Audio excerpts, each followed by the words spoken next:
Where you seen his season, Liam?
Hungry fire up DoorDash and order yours on the road, Liam, as we take a look at their DoorDash starting five. They're an imposing team. They're absolutely rolling. That man Matthew Dellavedova shooting the ball very well. Pero bago yun, please like this video at mag-subscribe. Hit the notification bell button at mag-join sa Gilas Pilipinas Basketball. Melbourne United, 7 wins, 8 wins, I should say, 2 losses. You love a bit of support from the fans, and I don't know if you saw that on your screen. The fan in the front row threw the ball back to Mitch Greg a little harder than expected and copped him right in the face. Dellavedova standing form, 13 of 22 in his last 4 games from outside. It's not the cleanest offensive start. Sunday dead. McCarron, as Gazy said, back in the team today. First play run for Daniel Johnson. He's off target, but he gets an early look. Got him. Trying to get deep. McCarron did well, not the foul. Officials today, Mitch Hand, Nico Fernandez, Ruben Woolcott.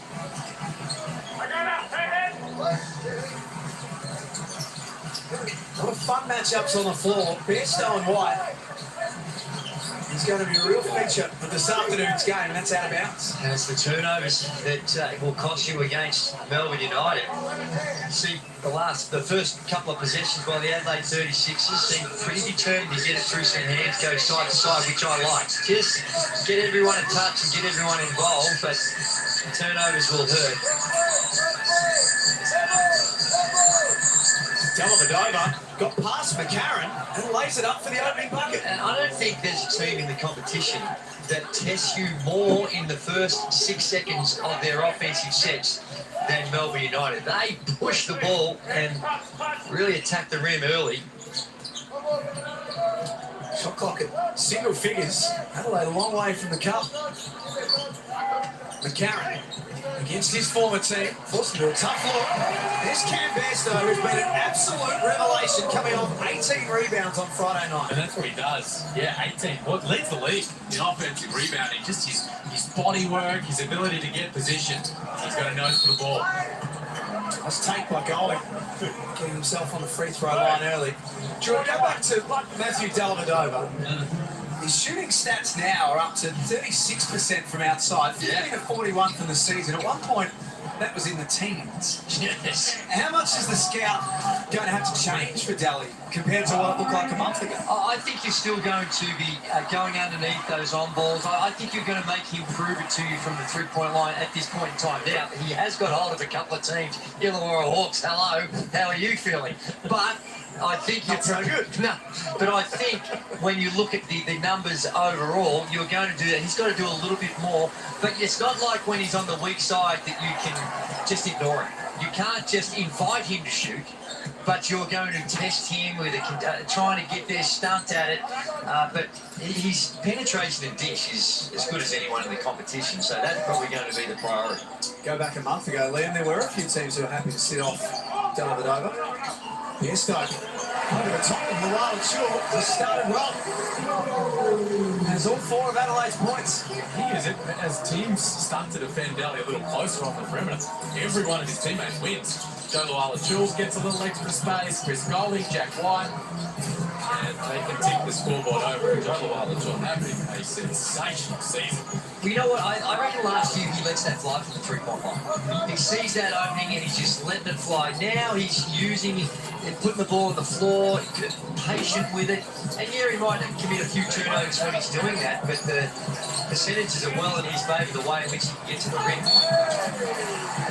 This offense, little feed from Johnson, enables Deb. One-time cut from Sunday Deb. Sometimes you can get a little lost and just standing around watching your big fella going to work in the block. Whereas Sunday there takes the opportunity, make that cut to the rim, takes the pressure off DJ. He can find his open teammate. Detch gets to the free throw line. Next time, Daniel Johnson can get one up. His 5th game back today from injury, Sunday Detch.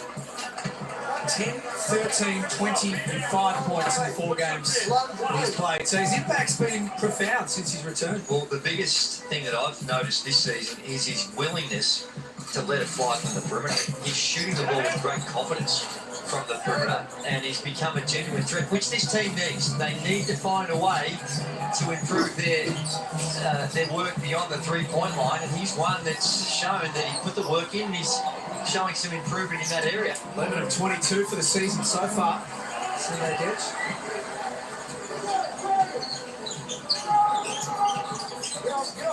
Melbourne by 1. You can hear Adelaide coach CJ Bruton mic'd up for us today. Really important game for the 36ers who need to break this losing streak. Withers trying to get himself involved early. That's important. For sure. They need to get a variety of different contributors with us. Come on, a really quiet night. Just 3 points on 4 shots down in Tassie. There's the big problem for Adelaide today is trying to stop Joe Luala-Chua. Well, plus minuses can be sometimes misleading, but over a reasonable sample size, they do mean something. In the last 3 losses, Withers is the worst plus minus of any FA player. He's minus 45 in the plus minuses. The team's only minus 35, and he is minus 45. So he's not necessarily. Now, this will sound like a contradiction. When you see him out on the floor, it's not like he's poor. Just that we're not getting enough out of him. This is what he's capable of doing. He comes off the little handoff, puts the ball on the floor. Now, that's a contested 3, and with good athleticism and nice form. So he has the capacity, and just the numbers, though, when he's been on the floor, the plus minuses, maybe there's a few anomalies in there. Minus 45. That'll get your attention. For all the wrong reasons.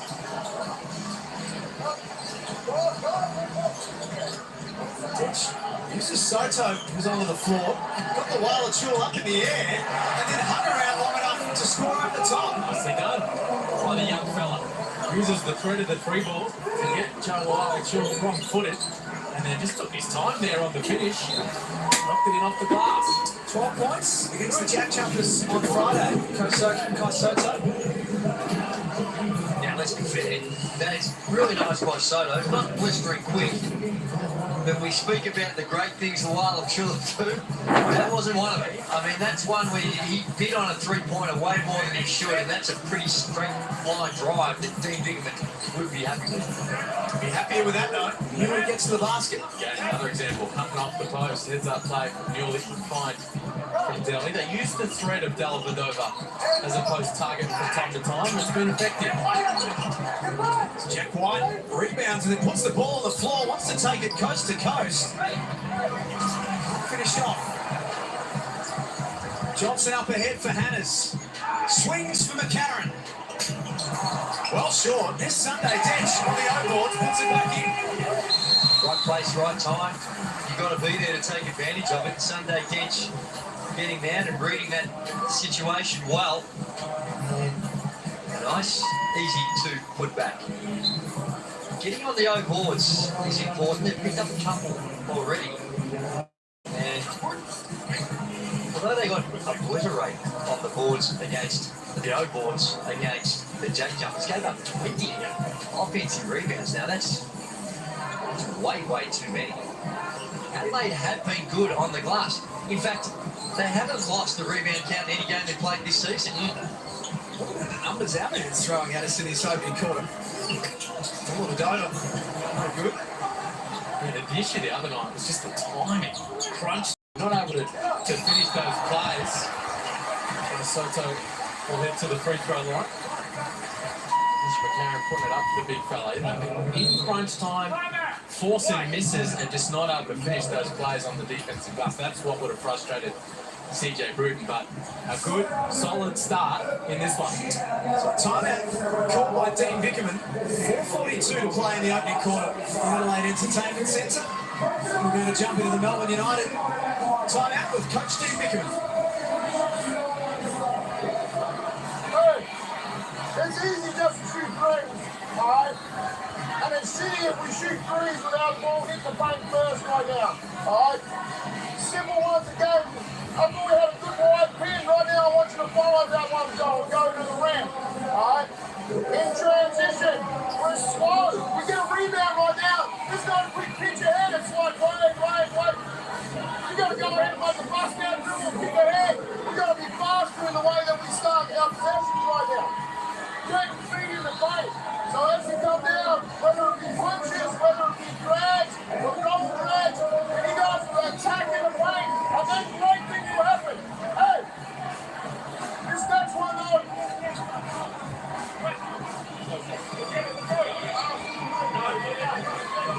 That's not unusual because he's talking about the three-point line and settling for easy shots. They've only taken the two. They've had 9 field goal attempts and they've only taken the 2. And just watching it, I thought the attack on the rim was noticeable. They are in early transition really trying to get there. So just goes to show the points of emphasis where, from where I'm seeing, they're doing exactly what Dean Vickerman is talking about, but he wants to further enhance it and make sure and reinforce the desire of getting into the paint. Soto makes the first. Goes 2 from 2. Adelaide lead by 4. They scored the last 4 points in the game. Still to come this afternoon. Sydney and Perth up next at Kudos Bank Arena.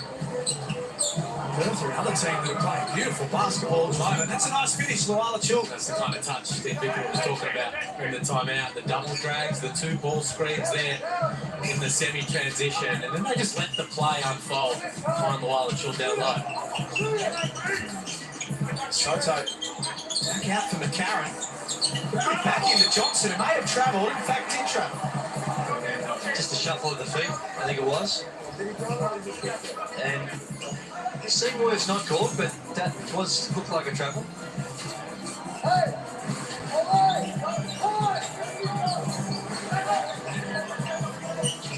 Shaley running a point for Melbourne. Unit did well to control it in the end. Shot clock into single figures. Dellavedova has Peatling open for 3. 0 from 3 to start the game from outside Melbourne. Shooting at 34% across the season as Soto throws that in the front row. It was a perfect look. He had the guy pinned. DJ had the guy pinned. And that's just poor execution. But right idea, the exact right look, just missed him by a metre.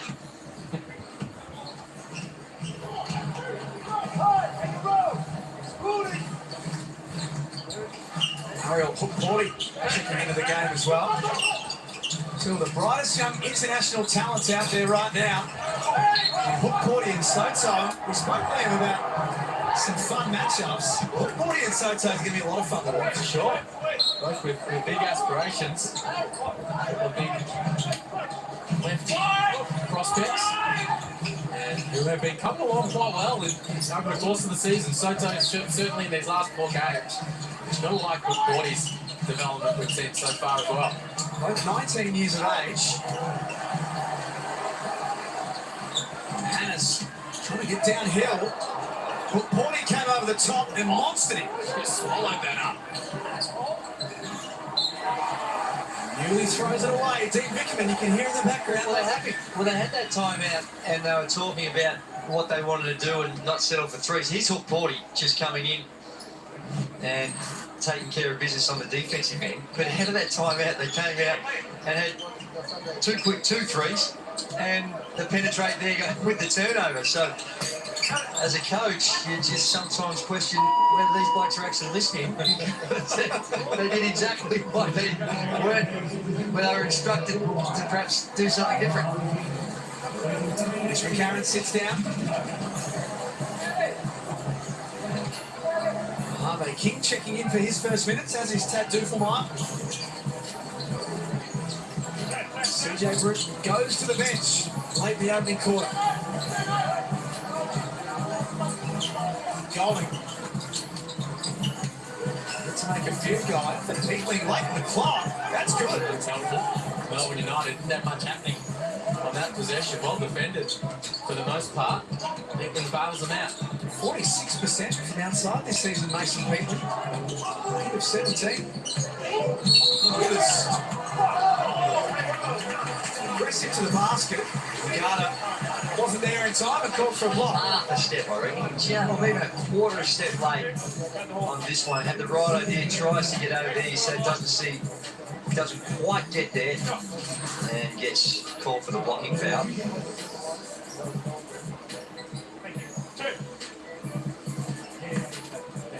1 of 4 on Friday. Todd Withers against Tasmania. Season low numbers for him. You've seen his season, Liam. First in the Hungry Jacks NBA. I thought he started well to begin the year and just gone away a little bit in the last and recent times about what works for him, which is he's got to get after it. He's got to make a presence of himself on the glass, get some deflections, be a real lockdown guy on D, and then his opportunities will come on offense. Nice take a Garda. Crosses over Hannahs and 1. Well, I think this has been the issue that CJ's had with Dusty Hannahs since he's arrived, and how in which he can contain the ball. Now, it's a problem from everyone. But see right there, if he could have froze that, Garda had choices. He could have gone left or right, and these days, with the way the game is so heavily favoured in favour of the offence, you've got to send him where you know your help's going to be coming from. And right there, he had choice. He could have gone middle, he could have gone baseline, he chose to go to the sideline, and easy, no help, and easy too. That is sloppy from Adelaide, but a byproduct of Melbourne's defensive pressure. CJ Bruton, with a little under 2 minutes to play in the first quarter, wants to have a chat about it. Not surprising, because they just can't have those kinds of turnovers. Coming off that loss in Tassie. Mitch McCarron out of the game.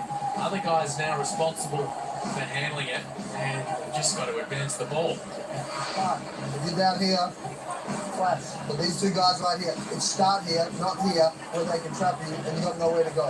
So you run the baseline on that, so run the baseline and get over it. You stay in front of the ball, right? This guy here, ball by you, just in open court. Again, everyone's got to do their job. Stay in front of the ball and get over it. This play here, you've only got wide. Playing out of wide. Let's go wide. You send it. You send the down screen. Touch action. Get out. Play into that drag screen. Space hole. Try and get 2 feet in the paint. Roll quickly, Carl. You're on the rim. And if you don't get it, it's a throwback to drive it again. Here we go. Block up on D. First season in charge, CJ Bruton, his playing resume is as good as just about any in terms of championships that we've seen here in the Hungry Jacks NBL, but this is a whole new challenge that he's being thrown. Sure. Especially, you're on a 3-game losing streak, and we spoke about how they will rue the missed opportunity the other night, but he's keeping a cool head. Spoke after the game, the press conference, said, look, I'm feeling okay. We've got another game to get ready for, and we're going to take a swing at the league leaders, and made a pretty solid start of it this afternoon. 2 wins and 2 losses so far this season on their home floor, the 36ers. Sliding of the pivot foot, obvious one there on Chris Golding. And I like the call because we don't always see that called. And it is hard. The game is hard enough on the defensive end than allowing the offensive players just a little bit of a head start.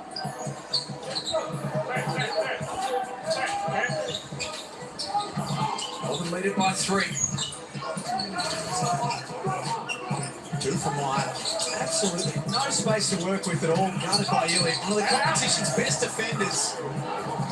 Melbourne calls another turnover. Agata steps through, couldn't finish off. And they push ahead. Hannes was aggressive on Friday, blocked by Golding. 4 on 2 up ahead. Golding threw it to Porty, who wasn't looking. And he threw it to Agata, who didn't want it. It is, they can deal with turnovers a little bit more than the Adelaide 36ers because this is elite level defense you're seeing here by Melbourne United. Hannes baseline this time. Nice floater. Brilliant. Hannes reading the way the defense fought their way over that screen and found the gap along the baseline. 22 points, 9 of 21 on Friday. Dusty Hannes, that's clinical from Melbourne. Well, Dusty just went to sleep. He was on the weak side there, and as we saw earlier on when there was cutting by the Adelaide player, just the movement off the ball, you lose vision, easy too. 5-second differential between game and shot clock. Sotto, it's up an awkward ball and flips to the basket. Draws a foul. It's been tough for Adelaide these last couple of minutes of the quarter. Buchanan out, Daniel Johnson out, Cam Bairstow, Sunday bench, and the second unit finding things tough. Melbourne has Isagri churning things up defensively and just gaining control of the game a bit. Yeah, it is, and I think that normally when you're going through these spells, you want to see this ball move side to side and swing the ball around and then get into some downhill action, which is common practice. But Melbourne are up and in the lanes. They're making it hard even to make the simple sideline pass or pass back to the middle. And they're having all sorts of difficulty with the passing action. And that's why a lot of times you see your team go into some weave action.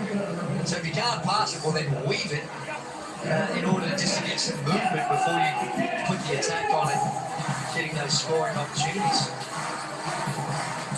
Last play of the opening quarter.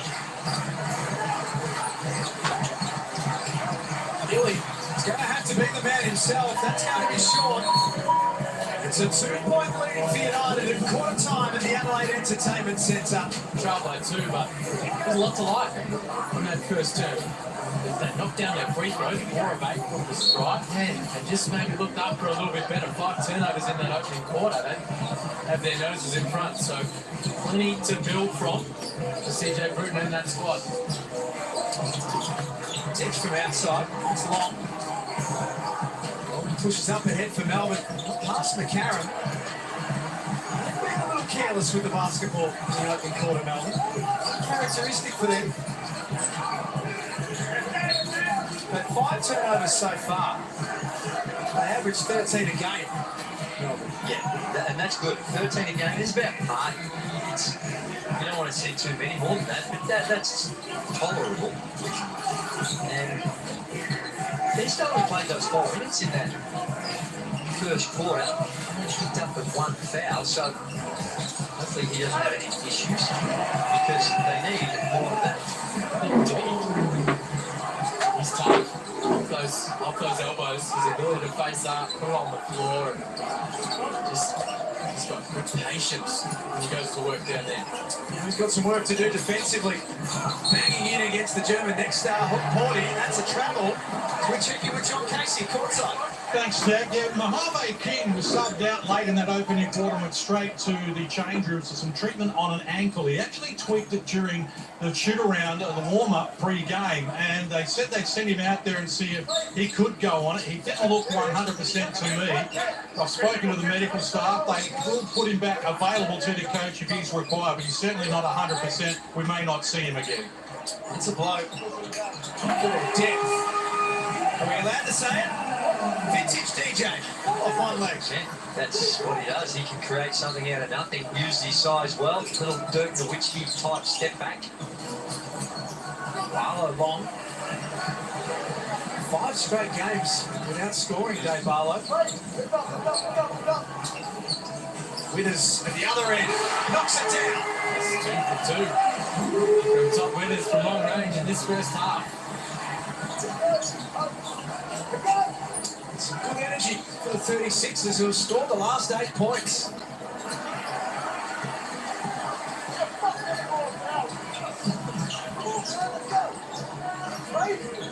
Bairstow, top of the key. Got Hook Porty up in the air. Beautiful. Beautiful take from Cam Bairstow.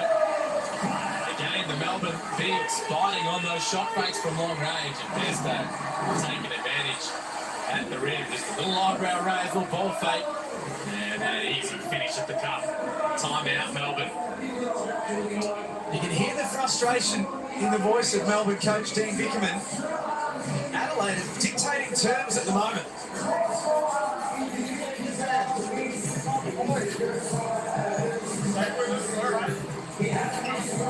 Bonnie, when you attack it, like, that's the soft take, right?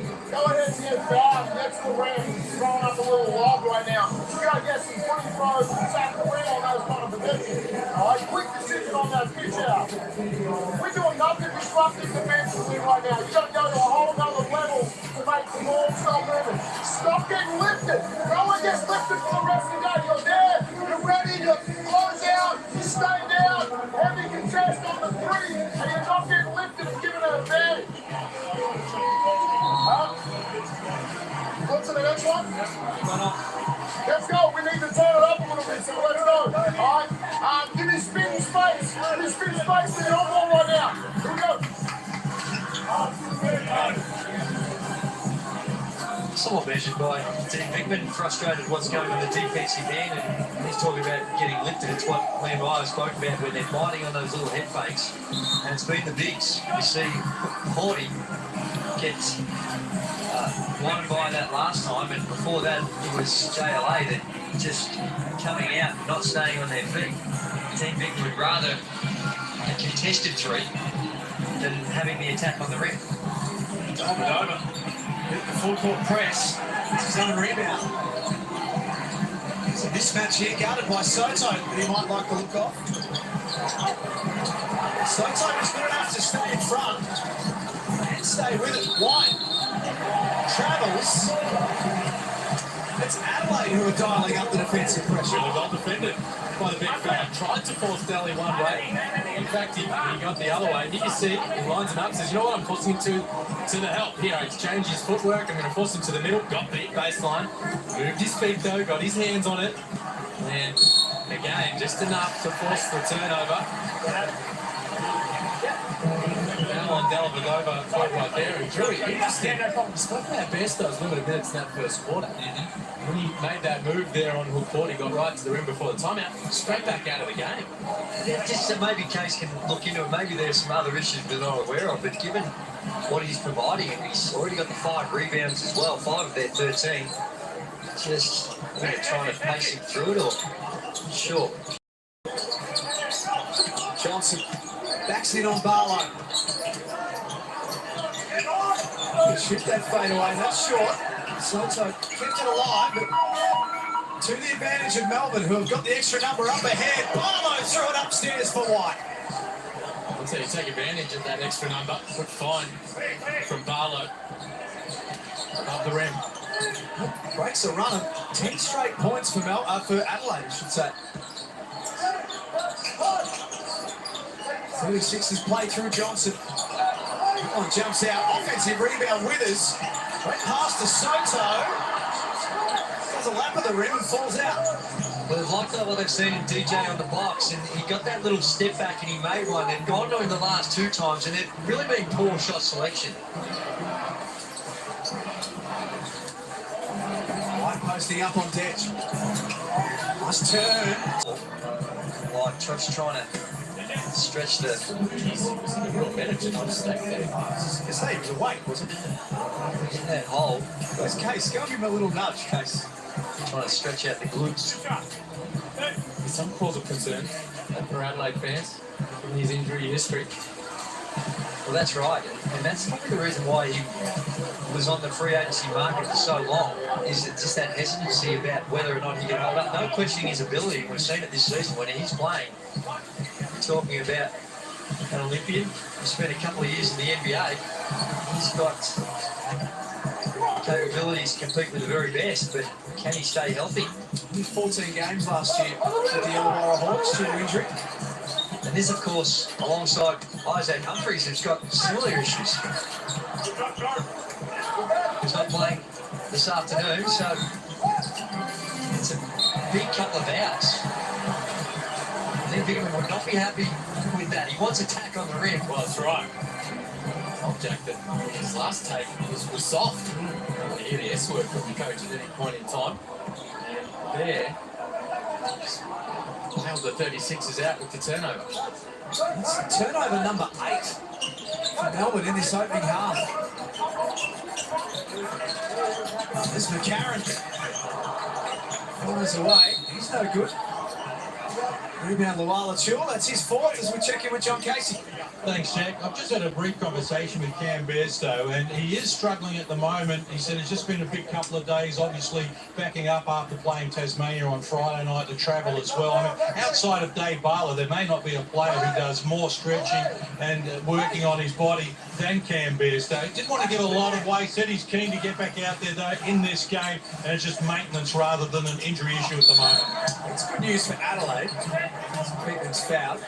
6 minutes for Cam Bairstow, averaging 22 across the season. And with this Melbourne United lineup, we've spoken about their depth and how they're using their players. And Agarda, the last couple of games, maybe not as involved as he once was. He's got the 5 points this afternoon, 2 of 5. But the other one now that kicks in is Chris Golding. His Bairstow back in, so that's good news. But Chris Golding has missed his last 9 consecutive shots. The 7th, didn't make a shot in the last half of his last game. And he's 0 for 2 in this one. Now, we all know that at any stage he can catch fire and turn that around real quick. But 3.5 quarters now where he hasn't made a field goal. What he has been doing now, just holding. It's pretty ball games. He does that 12 in a row, I believe. 5 in a row. CG43 dating back to game 3 of the semi-final series last year. Daniel Johnson lines that up from long range. It's back out to a 5-point lead for the 36ers. The two teams played in round 8. It was a one-sided affair in the second half. Melbourne win 97-78. There's Johnson doing it at both ends. Stacks up the 3-ball. Big defensive rebound. Wants to go again. Not as close the second time around. Looks ball to be won. Golding pushes ahead for Melbourne. Got that 3 away. Foul on the Luala Chul will be his first. Melbourne's second in the quarter. I'm impressed with Adelaide's defensive transition today. There's been a cause for concern for them at various times over the course of this season, and something they've been working hard at ever since they got blown off the court by the Taipans a few weeks back. And today, with that pressure that Drew has been talking about, the heat that Melbourne put on the rim, especially guys like Jack White, they've been getting back, making life tough.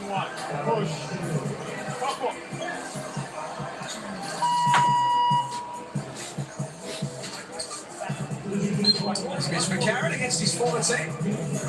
Championship winner last year, All-NBL second team. His best season here in the Hungry Jacks NBL. He was one of the hottest signatures during the off-season. Right place, right time, and elite player. And always love that when you're in the player. You're hot in demand in the market. That usually means a few extra shillings along the way, which is a bonus for him. Totally deserved when you have a great season. Mojave King, the other one that we thought that maybe done for the game with that ankle injury, he's back on, so good signs there for Mojave King. Shot clock down to 7. It's cast inside by Bairstow. Withers does the rest. Again, Withers open. And he's having a nice game time. Withers, 9 points, 2 boards, an assist, a steal. And Adelaide win it back again. Is Bairstow pushing the ball one end to the other, went with the left hand. And it's Melbourne with their numbers forward. Pinkley thought about the 3.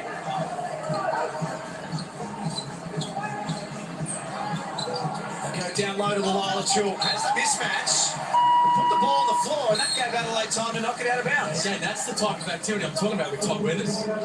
He's in this game. You can see he's juiced. He's locked in, and quick double down there. Mojave King was in a spot of bother. We did the wrong thing. Mojave King just played behind. He was outside. There, you've got to release the pressure. Just get in front. Make them throw it over your head when you've got a mismatch like that on the box. 31-24 at the Adelaide Entertainment Centre. Gilly, the shot clock ticking down.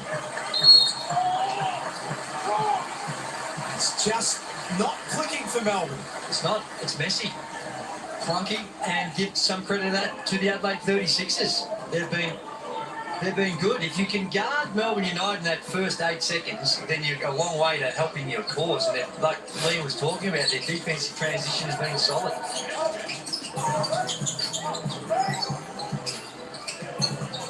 McCarron, shot clock in single figures.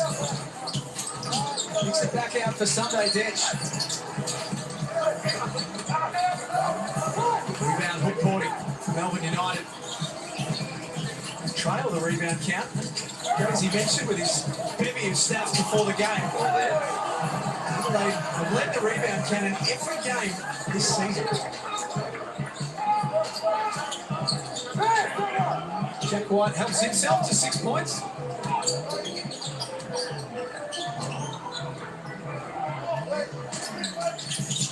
Less than 3 minutes to play in the opening half. Withers fires away again. He's playing his fine basketball. This is his best half of basketball since he's been here, or certainly that I've seen. He's knocking down shots, and it can sometimes be as simple as that. We get called for a reach in. You heard Dean Biggerman, that's not how we're playing Withers. That's not how we're playing him. And really, he just doesn't want him going to take a couple of dribbles, goes nowhere, and pull up for a free ball. But he's 4 of 4, got the 2 rebounds, the 12 points. Spent last season playing in Italy and Serie A. Comfortable today. White aggressive on Dufelmeyer. He's Pinkley with the offensive rebound and puts it back in. Great work by the big man.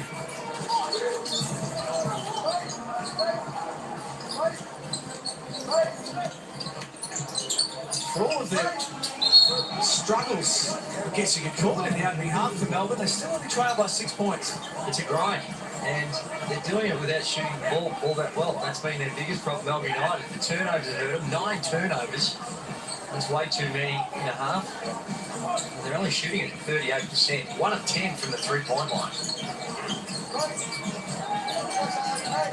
Johnson in the corner. Just drawn for the attack to get.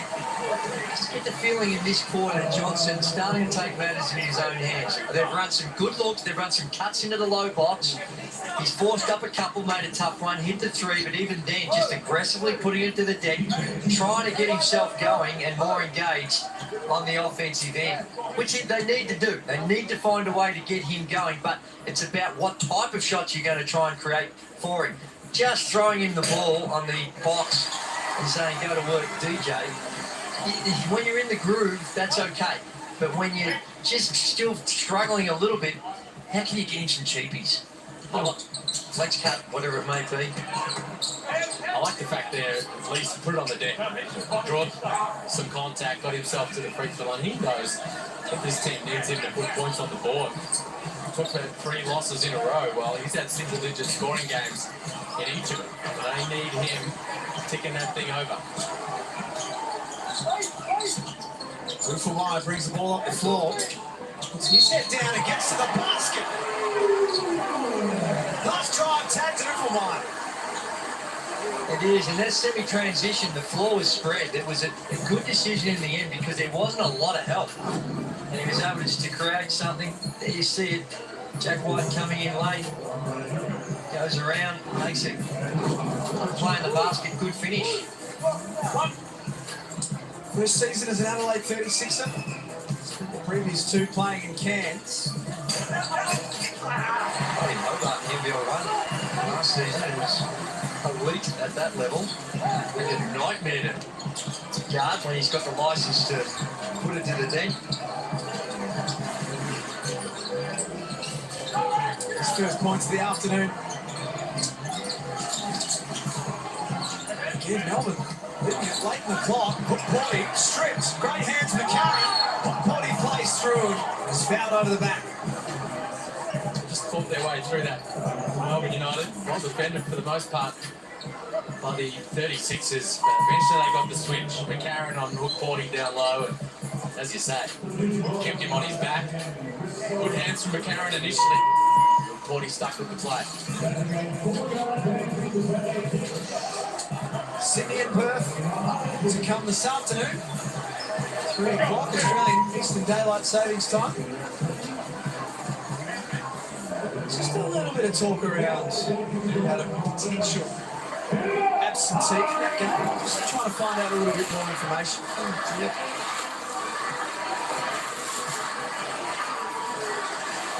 Two best players in the competition so far, in my judgment, on the one team. The Perth Wildcats are the beneficiary of that. Nick Ball, Bryce Cotton. I know what Bryce Cotton is taking a while. He's worth shooting around for, shooting in for. Just They've got a nickname now. Have you heard this? They're called Vice, the 2 of them. It's like when Benefer and when couples get together and they have a name. Vice. Vice, see? It's Bryce and Nick. Oh, I saw it written in some notes this week. I thought, okay, we'll give it a go. So it manages to stick. Two for mine. Tees one up. On rebound, falls back to the Adelaide captain, McCarron. Chance to push this to a double-figure lead for Adelaide going into half-time. White, stripped. Nice hands by Ditch. Even better hands the second time around. It was Bairstow. Adelaide settle in for one meaningful offensive set to finish off what's been a really good half for them. Rufamai lost the handle. Adelaide retained the ball with 5 seconds on the shot clock. Going to be enough time for Melbourne United if they move quickly. They get a shot, but CJ calls a timeout, wants to draw up something from underneath out of bounds. If you've got it, might as well use it. One of the times you see coaches in this situation, wouldn't be surprised to see Deep Big when he go to his own end, this underneath out of bounds, just to try and blow up whatever CJ's going to throw out there. You've been practicing a full court shot for $100,000? Well, I was until I learned that I wasn't eligible. So, apparently we're not eligible to enter. But you got to buckle up. Oh, absolutely. Nothing but very consistent from the heart. The 50 would be, Latrobe would be very nervous if they saw me from the centre line. At the other end of the floor, not so much. Could you not just enter under a fake name, like some of those times you played on a Monday night at NSAC? Nothing fake about Under that. fake names? It's just out there, doing my thing, all above board. Particularly when you run the whole Andrew competition. Schmays or Run the whole competition, you're allowed to Make whatever rules you like. That right there, CJ Bruton, first bucket in his NBL career. Yes. Yeah, would have won the 50K. Point them.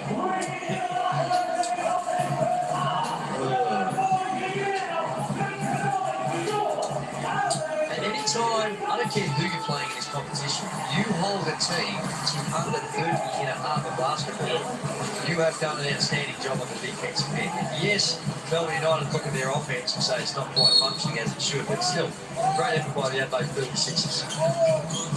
4 seconds for Adelaide. And now that leaves 6 for Melbourne. Blocking foul. Understood.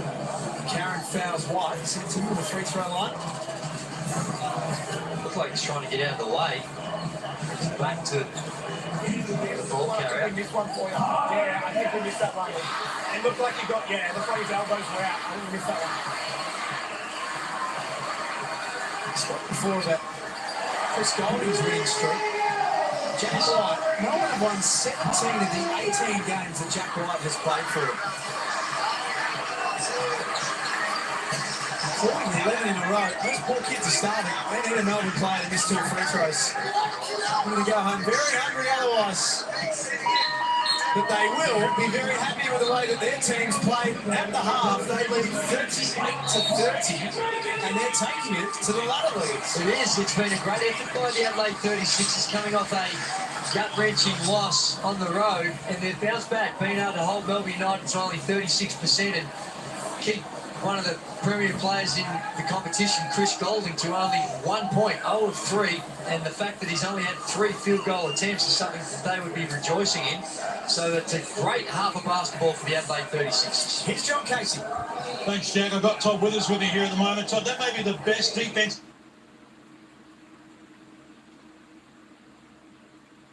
By 8. Top of the table, Melbourne United. Still a long way to go in this game, though. Diver. Hands off to Agata. 2 off target. Offensive rebound, Jack White was big. Great pass underneath to the Luala Jewel. Just as I was giving him a rack for all the work they were doing on the defensive boards, the Adelaide 36ers, they give up an easy one to start this second half. What needs to change for Melbourne leading in this third quarter? I need to get after it a little bit more, like they did just there, because Adelaide played them tough. Another score for Todd Withers, game high 14 points for him, but really sound in the half court defensively right now, Adelaide. But stick with it, get an extra possession on the glass, play hustling them out, playing them right now. Melbourne need to turn up their energy. Well, 3 of 12 on the field in that second quarter. Melbourne United, 0 of 5 from threes for 11 points. That's not going to cut it against anyone in the competition. So sometimes you can break it down. There's an explanation for why the percentages are that low. And other times it's just put the ball in the hole. That's a very frustrated Dean Vickerman right now, who has a 17-win, 4-loss record coaching against the Adelaide 36ers. That's solid. It's healthy. It's very, very good. And if you take out 2 of those losses, which were in the grand final series from a couple of years ago, he's 13 of 15 in the regular season coaching against Adelaide. Not bad. Isn't that a spectacular grand final series? Not either way. Yeah, one of the greats, all-time greats. The final series we've seen.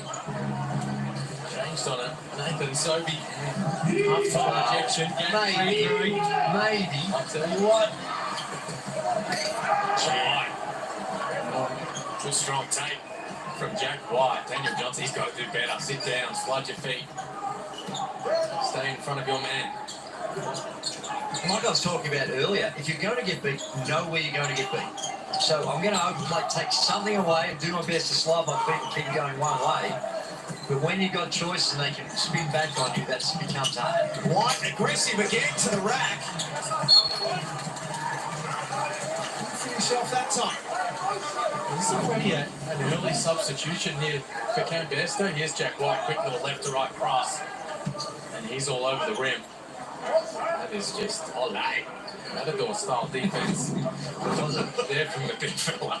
Was a little crossover, but he certainly wasn't in a fundamentally sound defensive position, sliding those puppies, keeping him going one way. When he crossed that over, that's what I'm saying. When you're forcing him one way, okay, I'm going to send him left.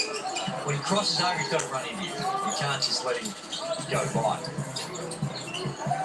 Besto out of the game, as Liam said. Sotto checking in. Bench forces Golding into a foul. Besto has played 11 minutes today, 9 points and 7 rebounds. So no question with his output, but as he told John Casey in the opening half, feeling a little sore after Friday night's game. Like those 26 minutes, 18 rebound all. Most many player in an individual game this season. 26. You're telling me after 26 and then a day off that he's cooked? No, I'm not telling you that. Right. That's what he's telling Case. Well, I would like to think that it'd be some sort of injury related rather than just fatigue that's roping him down after a hard-fought 26-minute game. I think Liam's just sensed a little bit of don't hate the player, hate the game your way, Drew. Well, I'm saying what I'm suggesting is that there has to be some injury issue. He doesn't have a lot of run in the legs in recent times. Yes, though. Fairly played last season, of course, for Illawarra. And he's coming into the starting lineup, playing really well, and just finding it a bit tough today. So top of the key, and it's not a good pass. That's the second time we've seen that from Sotto. DJ has the seal down low. You got to give it to him. He doesn't want to release that seal. And that's one of his great advantages. With that size, if he can, it's very hard to pressure that pass. He brings it up, just got to find the target and get it to him.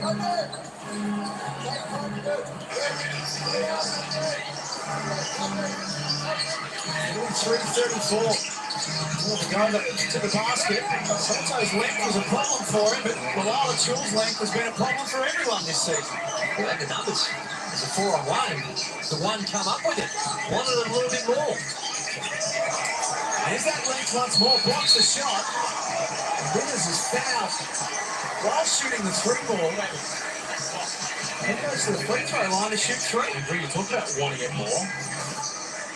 This is the block shot from Joe Chul, sending Sunday Ditch away. It's blocked 2 or more shots in each of his last 7 games. Joe Chul.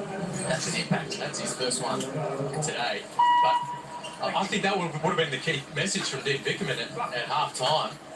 His 4th personal on Caleb Agata. He takes a seat right seat for the rest of this term. Was how hard are you playing? How much do you want it? They're outplaying you. Adelaide kept Melbourne at 3 offensive rebounds in that first half. So they're 1 of 11 from 3, but they're not cleaning up and getting extra opportunities. 2 early ones in this third quarter that have resulted in easy buckets. They have lifted their energy. Well, they came out with it. You've got an 8-point lead and you think, oh, we'll just feel our way through this. Things are going nicely.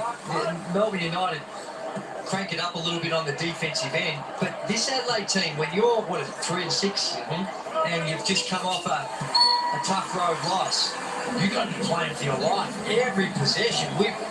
If I'm CJ Bruin, I'd rather my 2 guys wrestling for it on the defensive glass than just standing there hoping it falls in the direction of one of our players. Get courtside to John Casey. Jack, Caleb Agata's had 2 slow games here in Adelaide. Just 6 points when they played here last Saturday night. Hasn't scored since quarter time in this game, but then again, neither has Chris Golding. They certainly just need someone to come up with the goods from deep. They've had a 4 night shooting-wise, and Agata came in averaging 15 points a game. So they need to be a little bit more output out of him at the moment as Adelaide lead by 10. To back those shooting stats up, Case, 1 for 15 from outside today, 6% from the arc, Melbourne United. Johnson has to step out. White is taking transition and the finish. Jack White playing a lone hand this afternoon, has 11 points to go with 5 rebounds. He's leading the charge in terms of lifting that energy, getting on the offensive glass, getting out in transition, making things happen. Sotto fires away for 3. And again pushes the issue. Wallachur has White. Soto lost him defensively, and White gets upstairs. He's scored the last 4 points in the game, and Melbourne have got it back to a 6-point deficit. Soto just caught between watching the ball. He was retreating. And here is White, just the energy. Great pass on the outlet, just used his strength to rise up. Easy one. And down low, you see Soto in no man. He's sort of there, no ball pressure, no hand pressure. And a simple pass to a cutting Jack White finishes off with a two-hand dunk. CJ straight away calls a timeout. We dig your guys here. Just keep backing up and keeping in front. Offensively right now, I need the drag. You gotta keep finding the pace. Second side down is good. So we got flow down. Swing the ball, down screen, curl this first guy, pop Dusty out. Dusty, you're the hard guy. There goes 7. Okay. 46-40, 5 minutes 49 remaining in the third quarter. We're talking about the impact of Jack White to start this third quarter. I mean, he has run himself into exhaustion with his efforts these last few players. Here's the call for the timeout. He says, great, because I need to catch a breath. Getting after the offensive glass, getting out in transition, keeled over. But Dean Vickerman would love that kind of it. We talk about 17-1 as a pro. This is White. He's a winner, makes winning plays, and he's lifted his intensity to begin this second half. And for Melbourne fans, next Sunday, United return home for the first time in over a month. Tones and I are going to be playing at half-time. Drew, your favourites? Dude, Frankston girl. Offensive foul on Soto. Good game. They got through the set that CJ was talking about and got to the action. And just a moving foul there by Soto. Gets called for the block.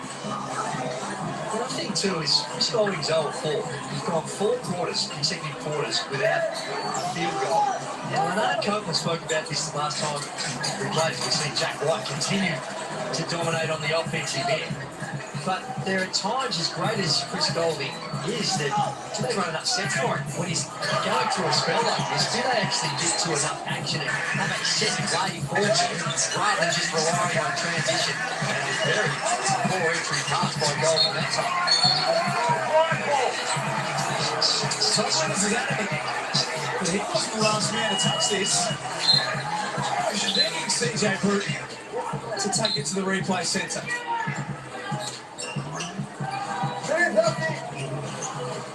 He decided not to. He's pretty confident, wasn't he?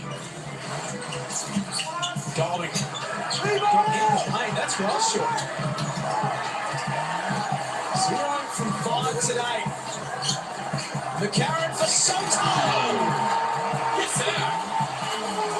What beautiful finish from Soto. McCarron just held it back an extra moment. The pass wasn't exactly on the spot. It was a rubbish pass. Soto made it work. Made it look good by Soto. Soto looking like he's running in mud a little bit as well. He's fatigued. So we got to push through.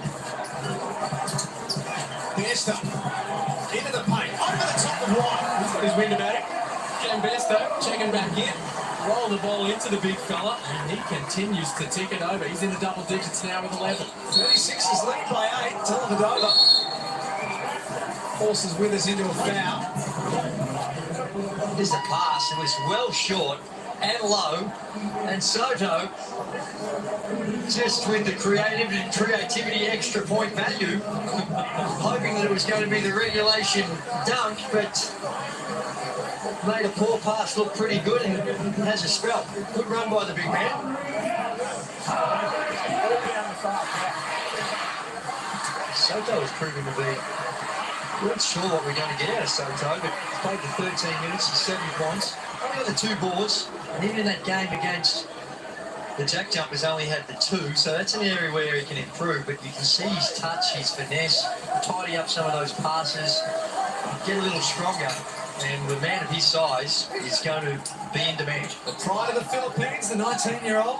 Global audience this afternoon for Sunday Hoops in the Hungry Jacks NBL. They ride every single possession Sotto's on the floor. Besto with the moving foul again. Just the hips moving out. You don't need to do that. It's a relatively easy one for the officials to make, that call. And his intent is good, Besto there, but just as he handled the ball off, just sticks his butt out and gets called for the moving screen. Adelaide led by 8 at half-time. The lead is currently 6. Quickly takes it at Daniel Johnson and picks up his first foul. They can focus Johnson defensively, Melbourne United. So you know what? If you've got DJ in front of you, put on the deck, get to the rim. Simple handoff at the top. And Mason Peatley aggressive to the rim.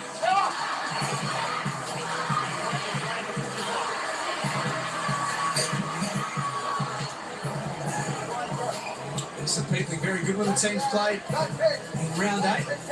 11 points off the bench and 4 of 6 shooting. Free throw percentage a little down this season, only at 58%. Career-wise, he's been pretty good at 73%.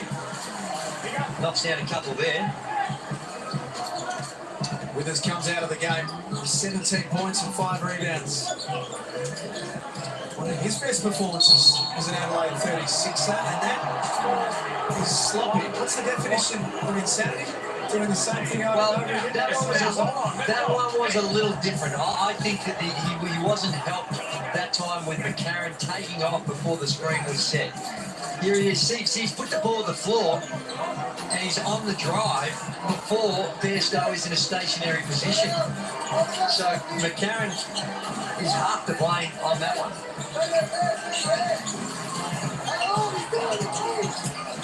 Yuli backs it out to Illy. Gets into the paint. It's a tough shot in the end. Fouls on the ground, but that'll be bonus free throws for Melbourne. It's another offensive rebound. They did such a good job in the first half. Only had 3. Only had 3. Now they're up to 7 offensive rebounds. And for the most part, they're having a lot of possessions here. They're doing a good job. Forcing misses, and they've just got to finish that possession by cleaning the glass.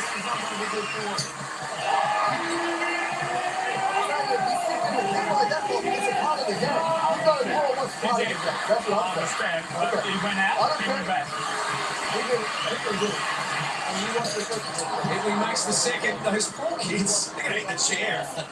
They're going the entire game without a burger. Desperate for a Melbourne player to miss a couple.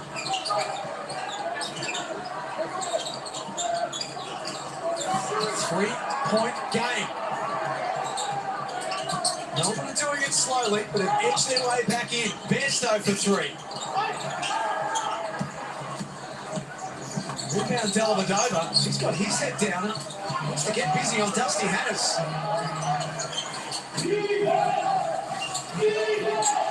On hook point. Faces up on Besto. Goes with the right hand. The stick.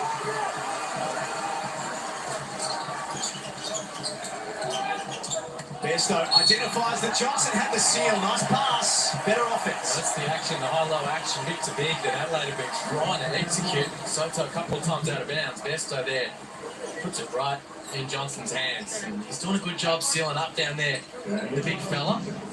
You've got to reward him.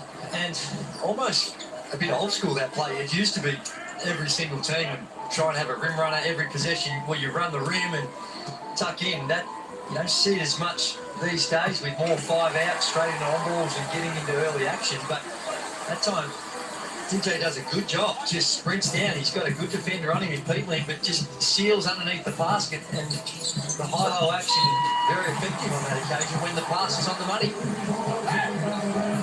It's Chris Golding coming back in. 0 from 5 from the field. He's the best 3-point shooter in the competition this year. Averages 4 a game. He was second to take 3. Successful in all of them. Dealing with an elite defender in Sunday Ditch. Got away from Ditch that time. Just good for 3. Rebound McCarron. Sotto back on the floor. Hannahs. time. Sotto outstanding. On the offensive glass, had one arm held, tipped it back in with the other. Well, enjoying his own work as he should. Got a little lucky, but put the paw up. The hand goes up. He's just going up there and is able to guide it in. And no substitute for size. And the big fella just gets in front of the basket, gets his hands up in the right position. It's a nice bounce and tidies up the Hannah's miss. Down the other end, Drew, Melbourne doing what you were talking about before. Chris Golding checks in, they run some action for it. And straight away, get the switch, get edge off him, and as the defender, and then throwing another pick. He's now 0 of 4 from long range. 2 minutes remaining in this third quarter. Really important 2 minutes for both teams. Newly was helped in by hook boarding. Here's John Lawala sitting on the bench at the moment. Jack White, the leading scorer for Melbourne, with 15. Tom's with us is Adelaide's leading scorer with 17. Hannah's with a hand in the face. Doesn't get it to drop. Porty keeps it in for Illy. And nearly had Peatley running the floor in transition. Sensational pass. It's a beautiful pass and a great run. Talk about rim running, Drew. Mason Peatley just putting his head down, sprinting that middle lane, and getting rewarded. Melbourne are going to do that. They're going to continually test you in transition. They are flying it. Everyone's running the floor. And just got to dig deep if you're an Adelaide 36 defender and understand that's the objective. And almost go back to a similar style which we saw from the legendary Joey Wright with his Adelaide 36s. That was the Adelaide 36's calling card. But it was at the front. Pulling behind, And then- so both at the front. Yeah. It's not. Yeah. Melbourne United now trying to use similar strategy in order to pick up those cheaper baskets, and they're very effective at it with this incredible depth of talent that allows them to rotate their guys, keep the energy level high. Really has a fumble. Almost knocked it out of bounds. Hands over to Golding. Shot clock at 6. Room to get the 3 ball away. That jumps out of the cylinder. Sums up his afternoon. To lose confidence. Chris Golding, 0-7 from the field, 0-5 from long range. Just the 1 point on the board, but that was a good look. Can't keep giving those two because he'll start knocking them down.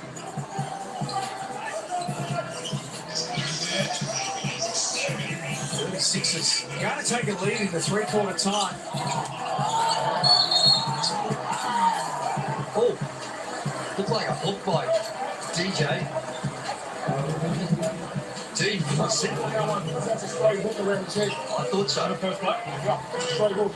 Timeout. Hang on. I'm sure you can review a non-call. I can't give you an answer. I literally don't have a view on it.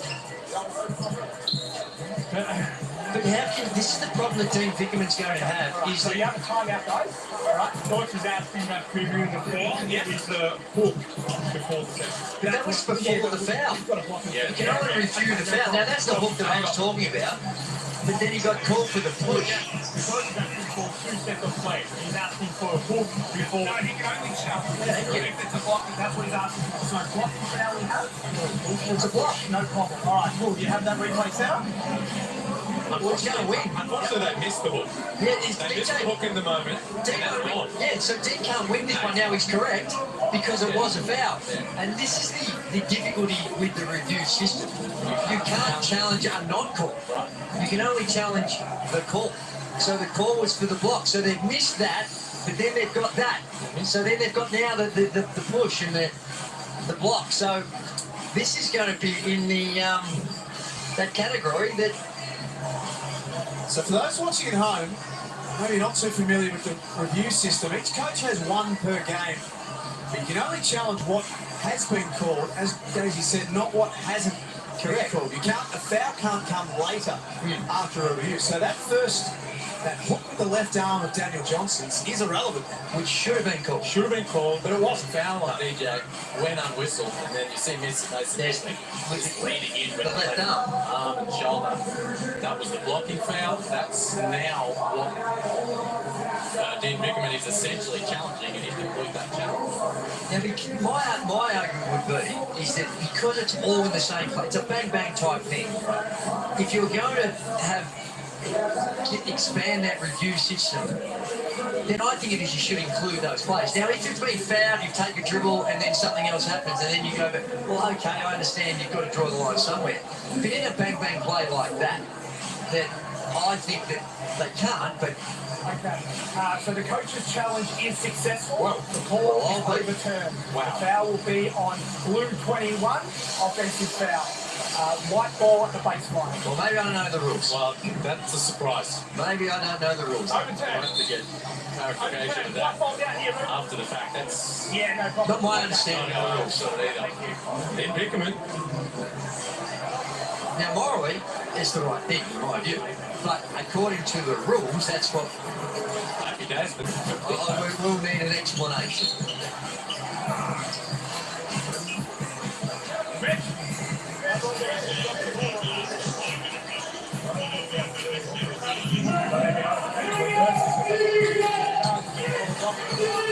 Here's a bit of the explanation to Sergio Group.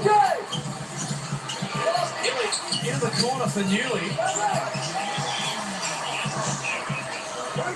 Adelaide take control. Shot clock switched off.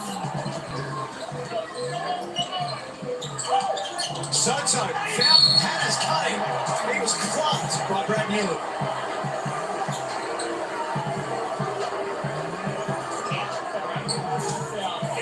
From the outside, the six of moves on the contact. Yeah, so I want to have a look at this. So replay center, can we have a look at this for C2? really good read for the 36 as the backup from Hannah's. Just going to have another look at this. There's a potential upgrade with the wind up there and then Brad Newley coming down across the head. Really going for the ball, ends up making contact with the front of Hannah's head.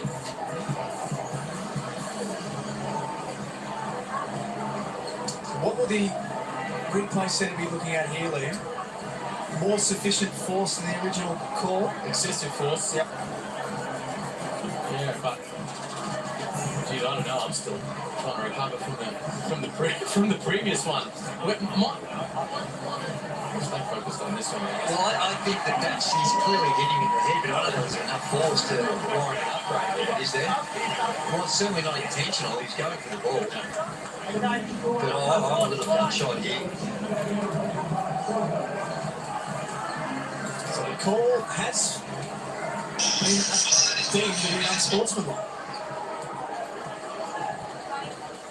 Well, the only way We haven't had a good couple of minutes here. the only way I thought that could be the case is if it was got to a level of force, because it was a sort of a glancing blow when he had his hand on the ball, didn't he? On swings and roundabouts, Adelaide fans wouldn't have been happy with the way the previous challenge worked out. They got the result there. We've got an 8-point game. Still on the verge of three-quarter time. Sunday Detch out. Hiram Harris in to add an extra shooter on the floor for this last play. That hurts. Off the knee of McCarron. Melbourne will get a bonus possession here. In 239 NBL games, Melbourne United have never made less than 3 threes in a game. They've got one in essentially 3 quarters. 1 of 9. That is good fortune for Adelaide. And they couldn't make it to McCarron. Big block on the stroke of three-quarter time. Adelaide take an 8-point lead into the final quarter. 59-51 at the Adelaide Entertainment Centre. Have the 36ers got the goods to shock the ladder leaders? Don't go too far. You'll find out next on Sunday Hoops. Can they close it out? Really should have closed it out the other night in Tasmania. Put themselves in a terrific position right here at Adelaide to cause a massive upset. They've had a couple of opportunities this season Adelaide going into the last quarter to close out games. Friday is the most recent memory for them, and they lost to Tasmania. Themselves 12 up in that game. Golden opportunity on their home floor today. Hannah's off balance, gets it to go. When this defense being played, a little creativity, and Hannah's has got that where he can sometimes create things off the dribble, can get himself into trouble, but Chris Golding just showing a level of anxiety. He goes down, his feet hit, it would appear. Really forcing the issue that time by Chris Golding. Hard landing too. Was it Peatling that hit him? And the way he's heading to the floor too. Just hit his hip. Golding's hip hit Peatling. Golding's head hits Peatling's hip. That's what caused him some discomfort. And he's hitting the floor on the way down too, so medical officials will take a look at Chris Golding. With the protocols in place now. They lead by 10. Agata back out there, perhaps a little earlier than Dean Bickman may have liked, with 4 fouls. They need to find a way to get some offense going. That'll help. Tipped up from Luala Chul. That's one way to find some offense that's worked pretty well for them in this second half. Getting on the offensive glass. Luala Chul and Jack White creating extra possessions and helping find some baskets. That's just a breakdown. They got to box out. Hannes misses the layup. Newley downhill, a hard man to stop when he's in that mode.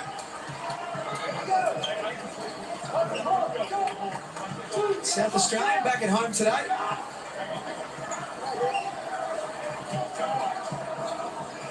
That's a good minutes for them across the season.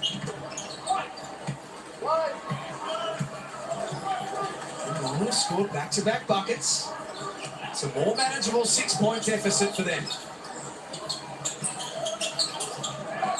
Luala-Chul stole it away, and up he goes. 6-0 run. JLA's flexing, and CJ Bruton's got a problem. 61-57 on Sunday Hoops.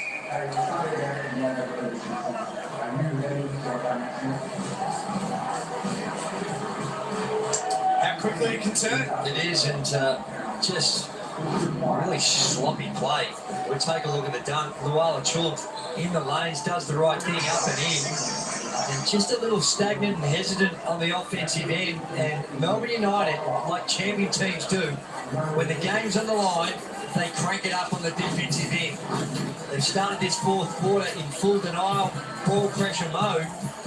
And that first play we saw by Dustin Hanners is something that they might need to revisit when they're that overplaying so much.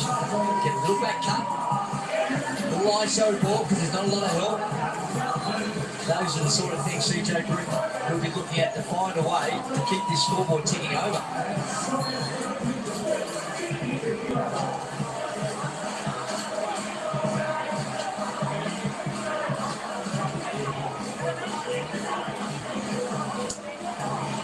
The quarter's only been going 90 seconds, but the game is changing before our very eyes.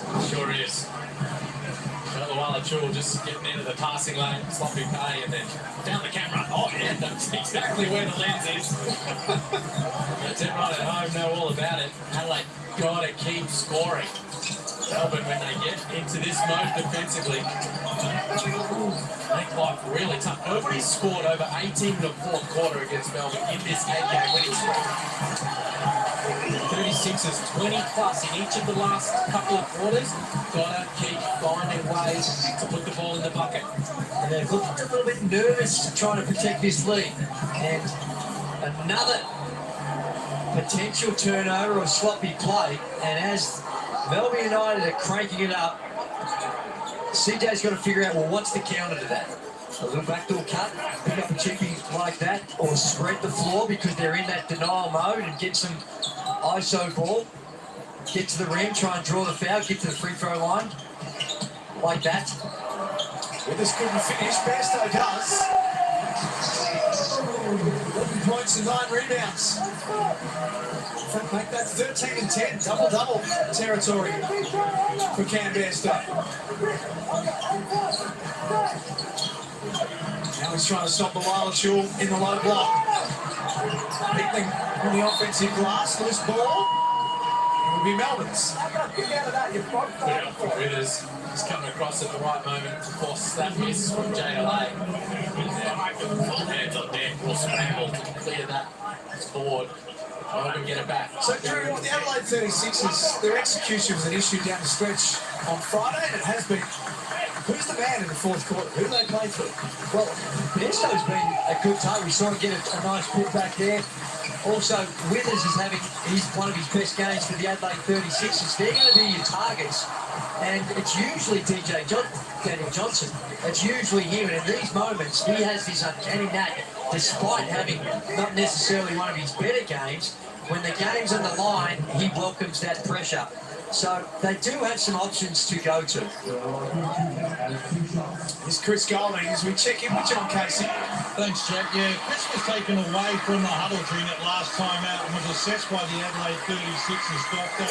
He was smiling, appeared to be lucid and suggesting, from what I could see, that he is okay, and he's made his way back onto the bench. So one suspects that he is good to go if he's required. Crowd here today, 4,906. It's a little bigger than it was when Melbourne were here last weekend, when it was 4,819, but pushing 5,000 at every home game. The fans here in Adelaide sticking fat with their team, and some of the best crowds in the NBL this season here in Adelaide. Well, Case, if they can get the job done today, that next home game, the crowd against the top bands might look a little juicier. I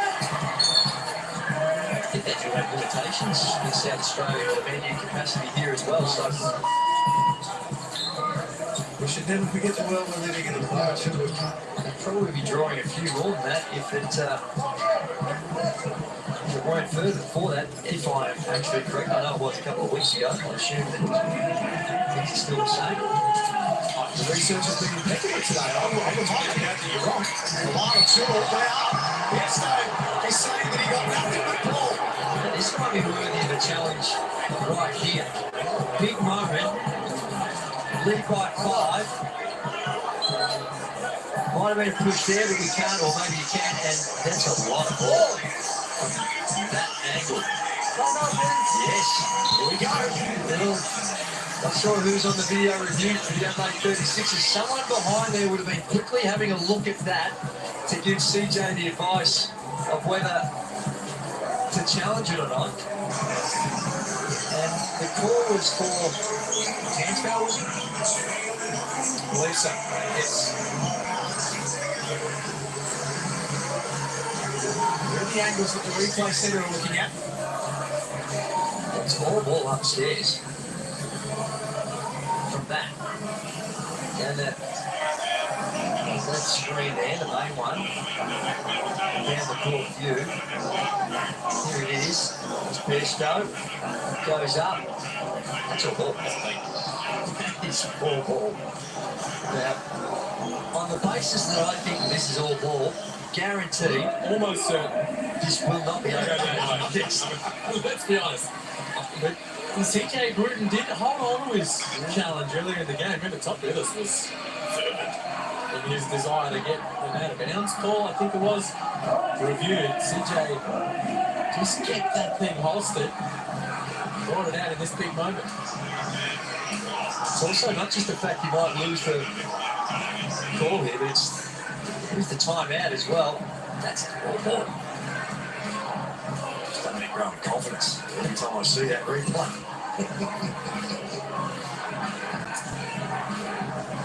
Another key moment in the game right here. Where it would have been maybe questionable is whether it was a push before he got there, but that's not what I believe we're reviewing. We're reviewing the action on the rim, and that's a block.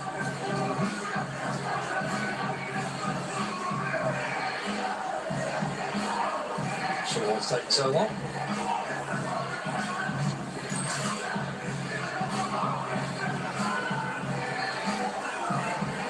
based on our form today with the reviews, we are no gauge for what may be correct. Oh, we're over. At this point, We're Chris Golding today. Coach's challenge is unsuccessful. The ball is confirmed. The foul is on blue 41, and you have 2 shots. Honest to goodness, we can hit a cow's backside with a guitar today, the three of us, when it comes to reviews. so there you go. Unless, of course, it wasn't for the action on the rim, and maybe it was the push, but And that's now 4 on Bairstow. So 4 for Todd Withers, 4 for Cam Bairstow. Could potentially be a problem for CJ Brew. It's huge because he's got this tough matchup. Otherwise, the ball's not going to stop attacking.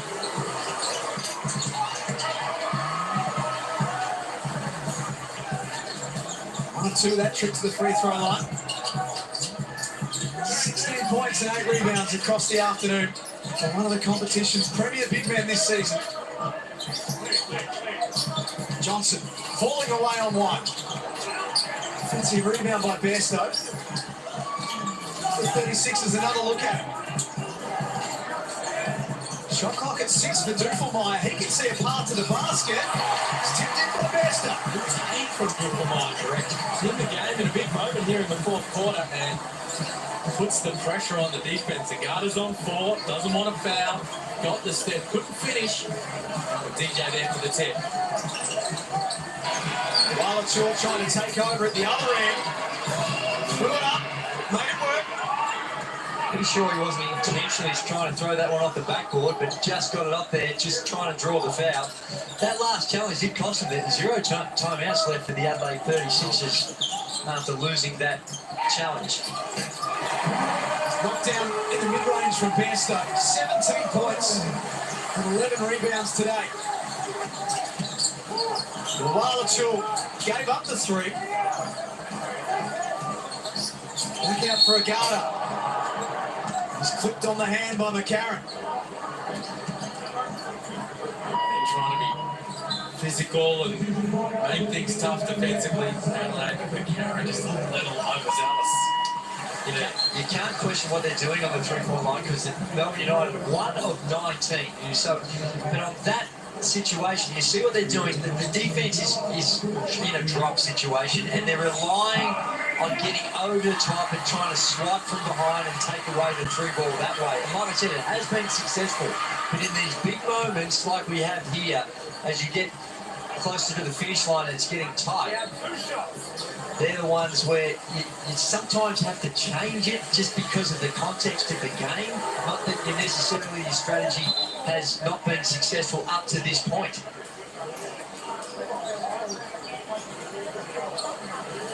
All right, 1.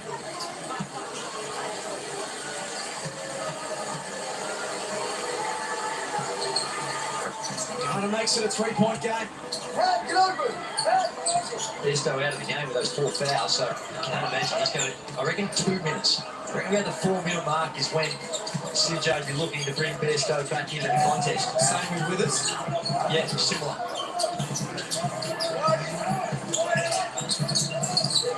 For Mike. Here's Johnson. Tracks the crowd. Good look for McCarron. Here's the 3. Play through Daniel Johnson in the post. As Drew said, makes good decisions in tight situations. Johnson travelled.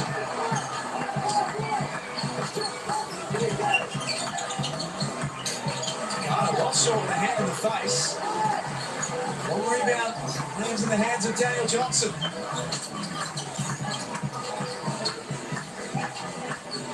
Coming up to 5 minutes remaining at the Adelaide Entertainment Centre. Sydney and Perth. Next to go at Kudos Bank Arena. Karen this time puts the ball on the floor. They're coming off McCarron for that double team. When they're throwing it down to DJ, it's the high guy, and they're coming off McCarron. He got burnt the last time down the floor, and once you've made one to go back and do it again, it was a decent recovery to try and get back to McCarron. And I know McCarron 7 of 20, only 30%, and that's 5 fouls for Agata. So they lose his defence, but you've got Shea Hilly coming in to replace me. He's pretty handy on the defensive end as well. Tough inbound for Adelaide. Sotto did well to be a target. Good for my hand in the face for Golding. Just did enough defensively. White running the lanes. Spins. It was off his leg last. One of these stops, the bucket before from Mitch McCarron just makes things a little easier for CJ Bruton in that decision with Cam Bairstow top with those guys with 4 fouls. If things had gone the other direction, maybe you would have thrown him straight back out there, but can continue to sit on those guys for right now.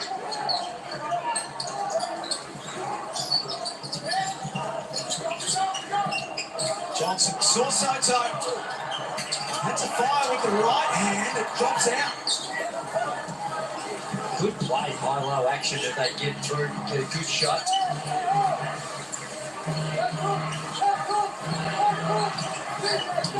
Paulie.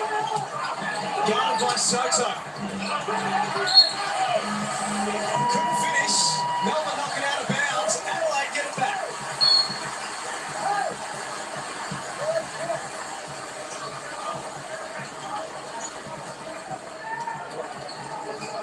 Paulie comes out. Todd Withers still sitting for Adelaide. Their leading scorer in the game with 17. Career high for him here in the Hungry Jacks NBL.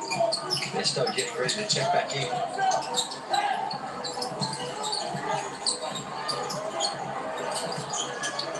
Shot clock at 4. McCarron falling away.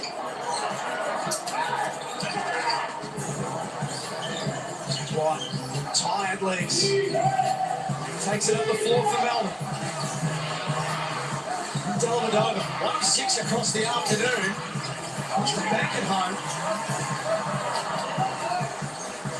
They almost gave it up. Sunday Detch, feet set.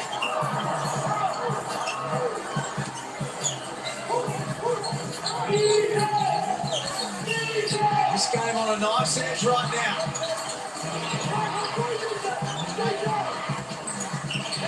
Billy out for White.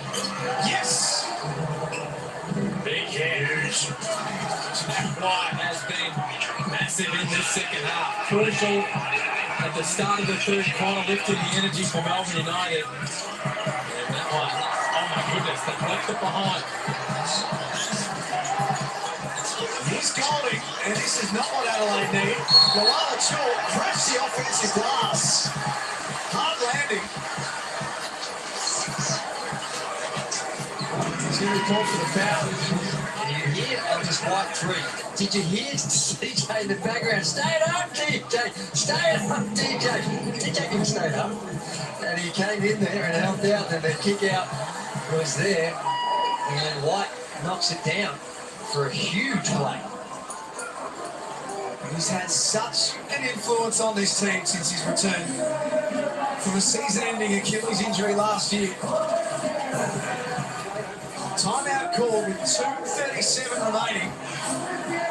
Adelaide, who have led virtually since quarter time, had their lead dwindle down to just 3.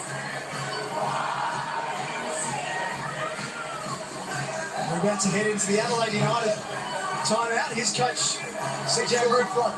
But on offense, Floyd Power. I want Goulding down here. So Goulding's the first screener. So that's from Utah. Macca's got the ball.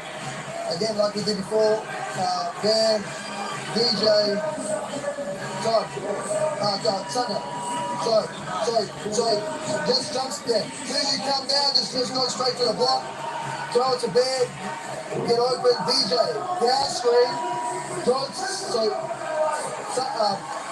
Bear, I want you to dribble. Give it. If you can give it to him, great. Otherwise, chip in the power. Okay? There's a second side cross after. There you go. Get the second side cross after. Kai Sotto sitting down now, but off the bench today, he has been fantastic. 10 points on 3 of 6, has had 3 rebounds as well. And He's a little stronger on the floor this afternoon. He is. He's a very skilled big man. You can see he can get up there on the floor, carries his hands high, uses his length. And then it's an area where he needs to do better on the boards. From his size, and you see if he can get his hands up, he can tip it in. But as this season's rolled on, started it, missed a lot of games with injuries, but as he's starting to acclimatise to the NBL, he's going to play a significant role for the Adelaide 36ers, which we weren't sure of when they first signed him. Todd Withers back out there now. The last 2.5 minutes. Here he is in the low block. White came across and stripped him of it, and Withers is going to foul out. He's got nothing to complain about there. He was older. Probably more disappointed in the turnover. They didn't get to the play. The play was to go through Bairstow. He was pressured a little bit, but they went away from him too early. Stick to the action. You had a timeout. Get through to the action. You've still got time if nothing's on to get into just a simple post-up. But when you've got a called play, it wasn't overplayed that much where Bairstow could have one more step out and could have caught it on that elbow. Go! It's not the first time either in these last couple of minutes. Jury, they called the play before White cross with Daniel Johnson post up. They had him, they missed him. Resulted in a contested fadeaway from Mitch McCarron. So just lacking a little execution here in big moments as they try to hold on to this lead. Dellavedova misses the first. Been very good. 86% free throw shooter. Still no burgers. Why don't you get him some burgers, guys? See, there's 4 kids in the front row. Shout, dive into that extensive wallet of yours and help them out. You got the clock? Not had that privilege taken away. Single figures in the shot clock. Have to be Duffelmeyer from the top of the key. Not that far away. McCarron fouls illy. So Dusty Hannahs hasn't had a great game. Only the 13 points, 2 of 7, but right now I think they could use him on the floor.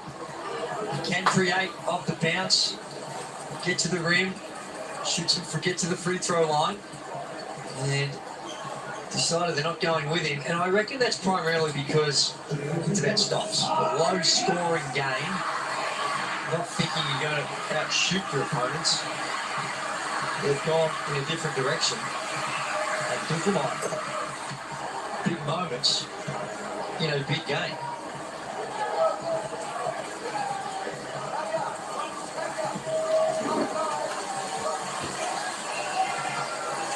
Going in 84% free throw shooter this season. Goes 1-2. Adelaide by 1.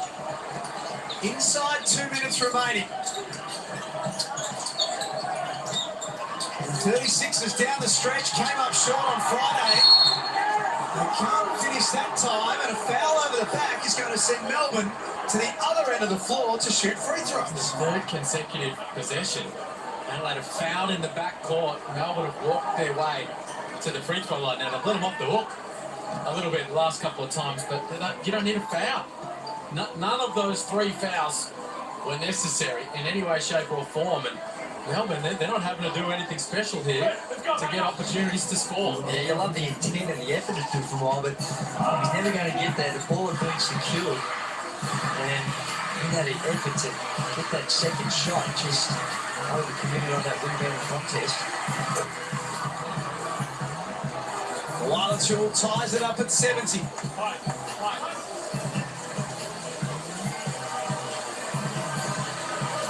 Said that Adelaide needed to score. They only had 11 points in this fourth period. It's very hard to win those types of scoring quarters. Gut check time for the Adelaide 36ers with Melbourne in front. Dellavedova all over Duffelmeyer.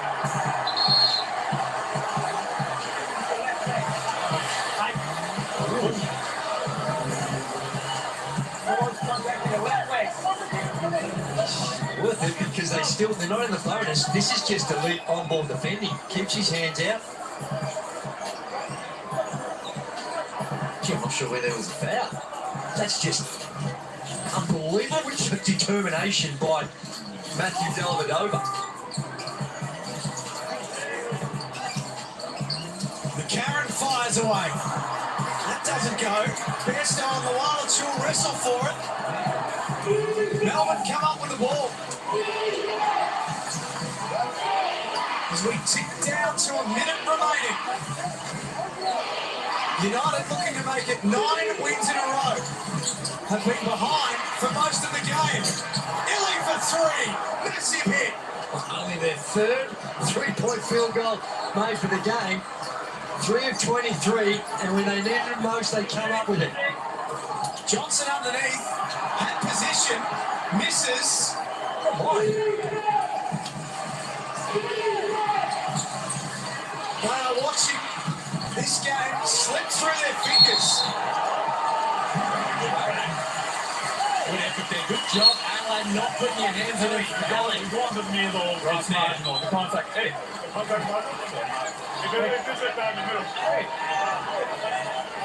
Had Dellavedova in the trap. He feels like he got hacked and whacked. Adelaide get it back. And, geez, that was a good shot they got last possession. Could have been a whistle for Daniel Johnson. It didn't come, but he caught it right at home base in front of the rim. Better than the previous possession where McCarron hoisted it and they needed something better. They go to Dusty Hannes in search of a 3-ball.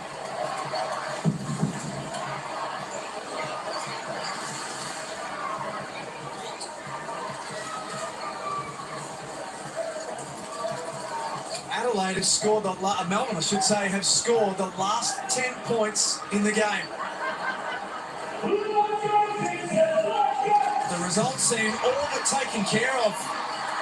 With a few minutes to go, you can never count this Melbourne team out.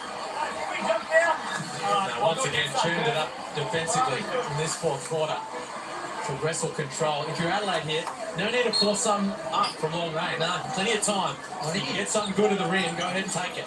Absolutely. It gets back to Jack's question, which he raised earlier. Who is your offensive closer here? Who are you going to? It's actually been TJ. Go to Bairstow. Draws contact.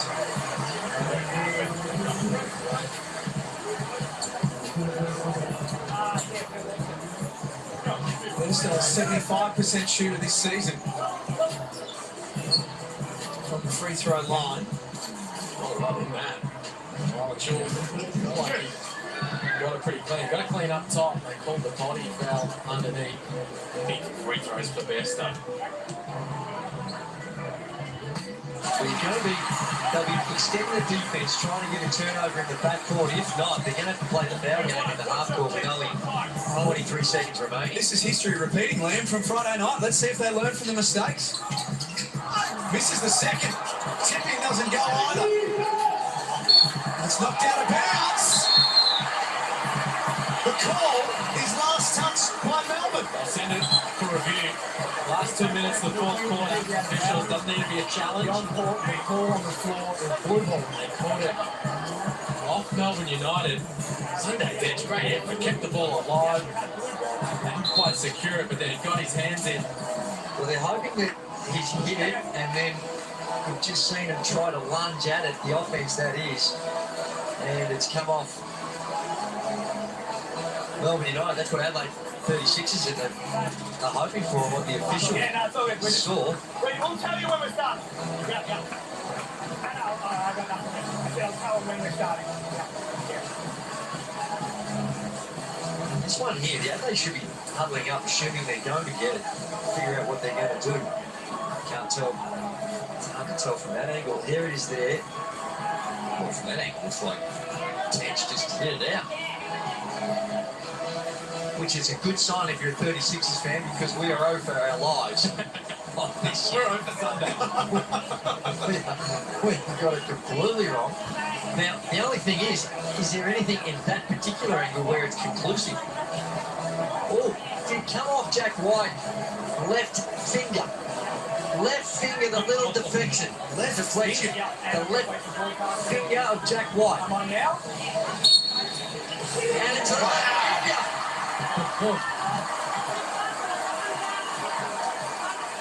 Adelaide get the ball back, 3 points down.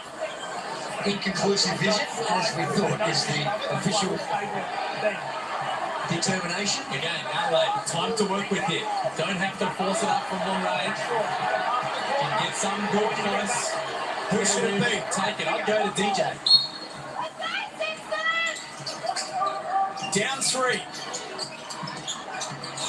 Jets drives. Koala sends him out of there. Outstanding. Rim protection from JLA. We spoke about how many shots he's been blocking this season. Second in the league behind Joe Chi. Huge block in a huge moment. 15.3 seconds left. Adelaide in for the baseline. Hannah's got away and scores! What a moment for Dusty Hannah's! We're tied at 74.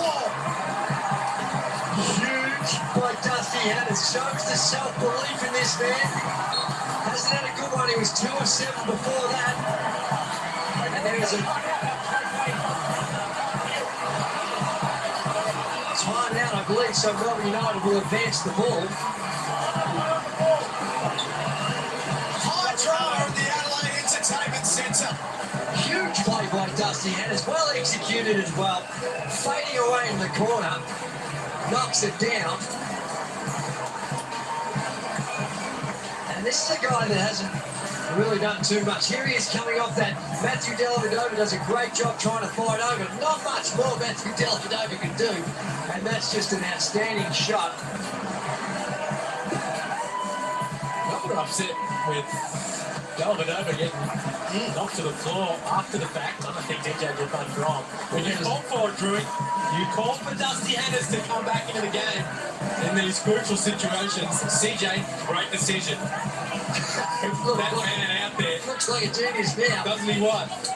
But I thought, those last few minutes, you're looking for someone, although he hadn't had a great game, that's the sort of capabilities that he does have. And they couldn't score. They haven't been able to score. That was only 14 points now for the 15 now for the quarter. Now it's Melbourne's turn, Liam. Who do they go to? Chris Golding is 0 from 17. Well, Joe truly is way more efficient.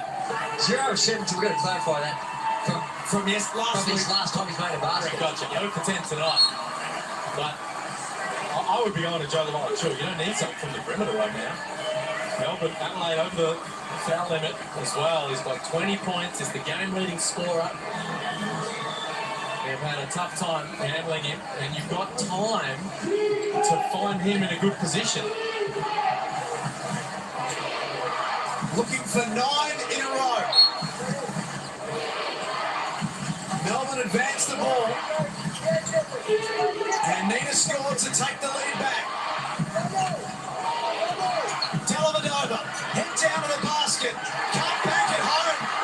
Johnson's got time. They need to get it away. 74 apiece. In 33 meetings, Melbourne and Adelaide have never been to overtime. We need an extra 5 minutes to sort it out. Well, based on the way this game's going, Melbourne United will welcome this because they certainly put themselves in the winning position, but across the entire game, they looked like they were not going to get over the line. In the last quarter, Adelaide gets nervous, few foul problems, can't score, and momentum going away of Melbourne United. They would be grateful to be in this position, albeit that if it's not for a Dusty Hannah's heroics, they're probably in the locker rooms. Might have started thinking they had it there for a moment. Melbourne United up 4 with not a lot to play. Bairstow free throw. Got to credit Sunday Dench for that effort on the offensive boards to keep that play alive. And then Dusty Hannah's comes up big. What a game we have watched this afternoon. 8 straight wins for Melbourne, going for 9 in a row, and not many gave Adelaide a chance of hanging in this one. But they have played it tough from go to woe. And it hasn't been all that aesthetically pleasing from the field. You're talking about the Adelaide 36 is shooting at 34%, and Melbourne United at 36%. Melbourne United 3 of 23 from the three-point line. And Adelaide 36 is not a whole lot better at 6 of 23. It hasn't detracted from the game. The intensity, what we're seeing on the defensive end, the way in which they're getting after each other on the defense, it's made for a fun game. We had 3 overtime games in the first 15 minutes of the Hungry Jacks NBL. The first 15 games, I should say, the Hungry Jacks NBL. We haven't had an overtime game in the last 31. So we take a look at a couple of Adelaide greats in the stands this afternoon, Joy. Yes, to Stars, Scott Millis, former coach of the Adelaide 36ers as well. He's still kind of doing some work for them. Big Reese.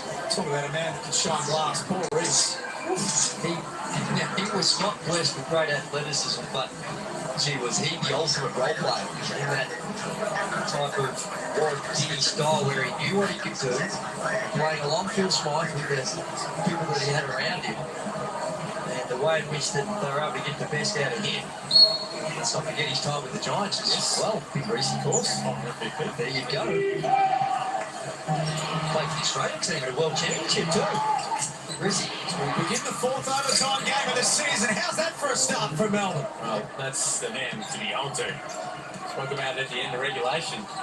That's easy offense for Melbourne United. Definitely put it right on the spot. Hannah's the hero for Adelaide late in the game. Starting out there in this overtime period. That's a good mess. Karen late in the clock for Bairstow. Got the catch and shoot. It didn't finish. We didn't need to. He could have just come down with that and laid it up and just got a little nervous with it. And the perceived pressure by Luala Chill brought him undone. Sydney coming up next against the Perth Wildcats. Needless to say, that's going to be a much later start due to the overtime period here at the Entertainment Centre.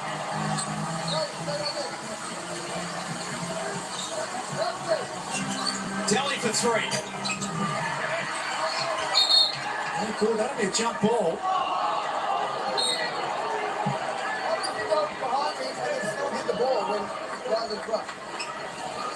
CJ Britton not too pleased. Possession arrow is Adelaide's way. Much better by Daniel Johnson in that possession. Sitting down, standing in front of Jack White.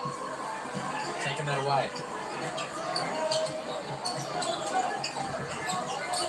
3 straight losses for the Adelaide 36ers. Friday night hurt them. That helps them. Dusty Hannahs. And that's the sort of thing where when their defense is so extended and they're putting so much pressure, a guy like Dusty is crafty to get by his defender. It's always going to be a lot of help. 13 points in the game. Going. Still yet to make a field goal. Hasn't changed. White has been massive on the glass today. Couldn't score that time.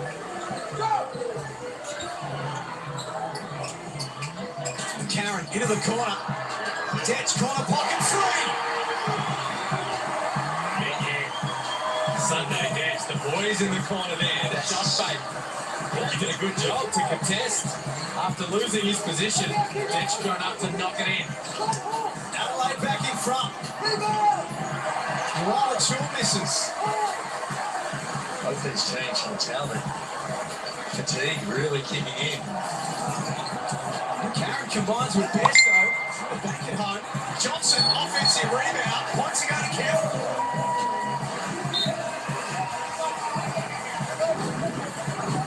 This is the poise you're talking about with Sunday Detch. He sees the defense running at Shea Hill and he comes back and does as much as he possibly can to contest that shot. Good recovery, and Sunday Detch knocking him down. Great composure. Only 2 of 11. And that adds further to that shot. Chock full of confidence on those numbers, but still able to knock it down. Delhi Delhi from the top of the key. And there's the example of what you were asking me before. They stick with the scout. They go underneath on Delhi. And, yeah, he's made some, but throws up an air ball in a big moment. Adelaide get it back and lead by 4. It's only a 2 for Ditch. Hannah's. Huge. It doesn't have to be your day, but it can be a moment. Justin Hannah's owning the back end of this game. Spot on. Dusty Hannahs has spent a lot of this game on the bench. He's only played 17 minutes, but highly effective when it's mattered most. 17 points, 5 of 10 from the field. And another big, big clutch moment right there. Coming off, fighting over the top, not a lot of help. Delhi with the hands down. That's where you got to come and swipe from behind and try and just get in the vision of a shooter when you're trailing like that. And just really good stuff by Hannahs. Let's take a look at Joe Lawala-Chul's afternoon. The conversation is a live one for who's the best big man in the 100 Jacks NBL right now. He's had another big day at the office. It's been a really fun battle. Joe Lawala-Chul on Cam Bairstow, 2 of the informed bigs in the league. Bairstow's got 16 and 12 in his own right. But Joe Lawala-Chul has just gone about getting things done around the rim. 22 points, 12 rebounds, a couple of block shots. We saw this when he got out of the passing lane from above the rim. Some huge defensive plays along the way, but he is just providing an outstanding target close to the bucket. Look at the Soda Stream shot chart. 9 of 12 from the field. Green dots right around the charge, the no charge zone. Got to keep finding the big fella if you're Melbourne United. 2 minutes remaining in overtime. Illy. Well short on that 3, and that's off the foot of Jack White. Adelaide has scored the last 8 points. 3 of 26 from the 3-point line.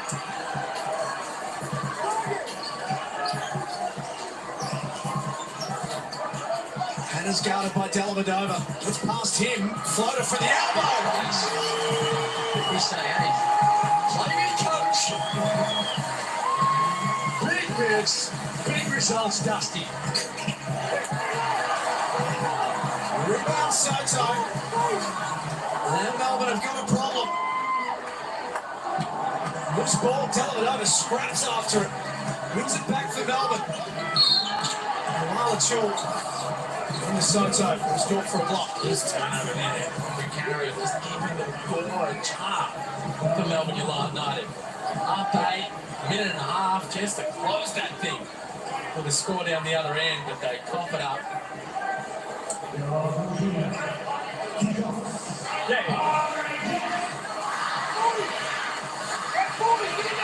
Tim Bickerman. 17 wins and 4 losses in his time against Adelaide. Staring down the barrel of loss number 5. And the 8-game winning streak in serious jeopardy right now. It's been huge by the Adelaide 36ers in this overtime period. And by Adelaide 36ers, a lot of that is Dusty Hannahs. They're going to review this.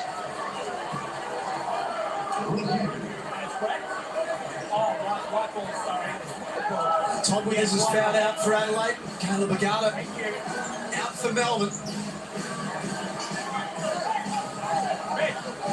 Cam Bairstow playing with 4 fouls. It's Dellavedova. This is where experience comes to the fore in situations like this. Just got to go through the review.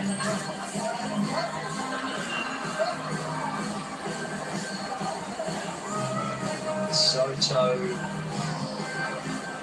there. Oh, was it whose leg? Is it Soto's leg? It's come off the leg. Is that Illick's leg? Hard to tell from that angle. I'm not sure I'd be asking us for that.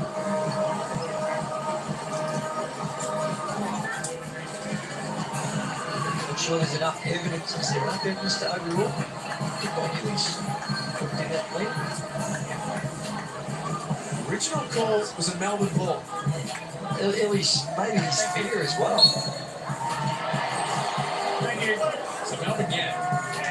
Look, we've seen some bad misses from long range in these last minute or so from Melbourne United.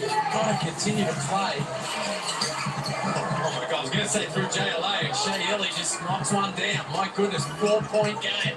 A hush goes over the Adelaide Entertainment Centre. The result isn't in the book yet. So we settle in and use their full 24 seconds available, Adelaide. Nervous, hush. Hannah surveys the floor, gets it back. He's beaten the man to go to late in the game, and that hasn't changed. Not an easy one either. Into the pain, real floater by Dusty Hannah. He's showing the full repertoire. Golding for three is fouled.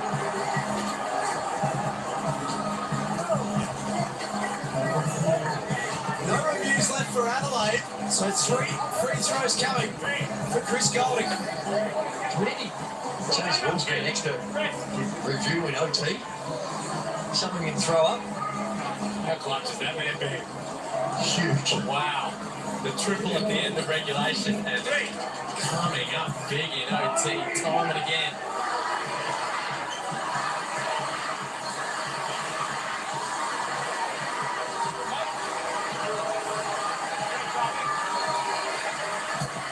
It's one for Golding, who still has not made a field goal in this game. 0 from 12.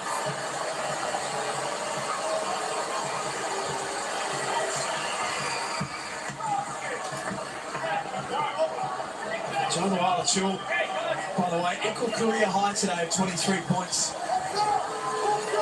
12 rebounds, 2 blocks. Golding takes care of all 3. It's back to 4. 51 seconds remaining. Extended defense from Melbourne. Adelaide beat the press. And again, use most of the clock up here. Want this shot in the last 4 seconds, 6 seconds. Soto left open. Massive from Kai Soto.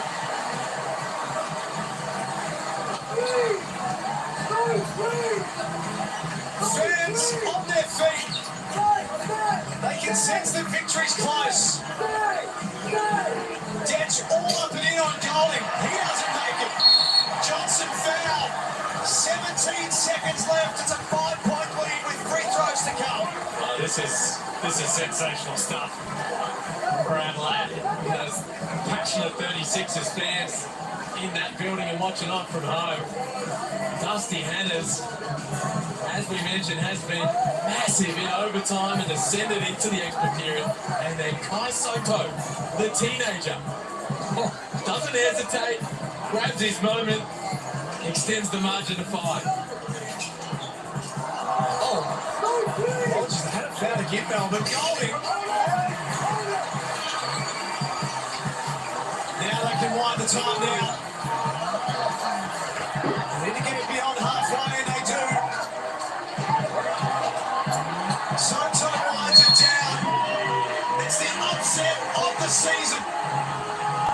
Adelaide coming off 3 straight losses, including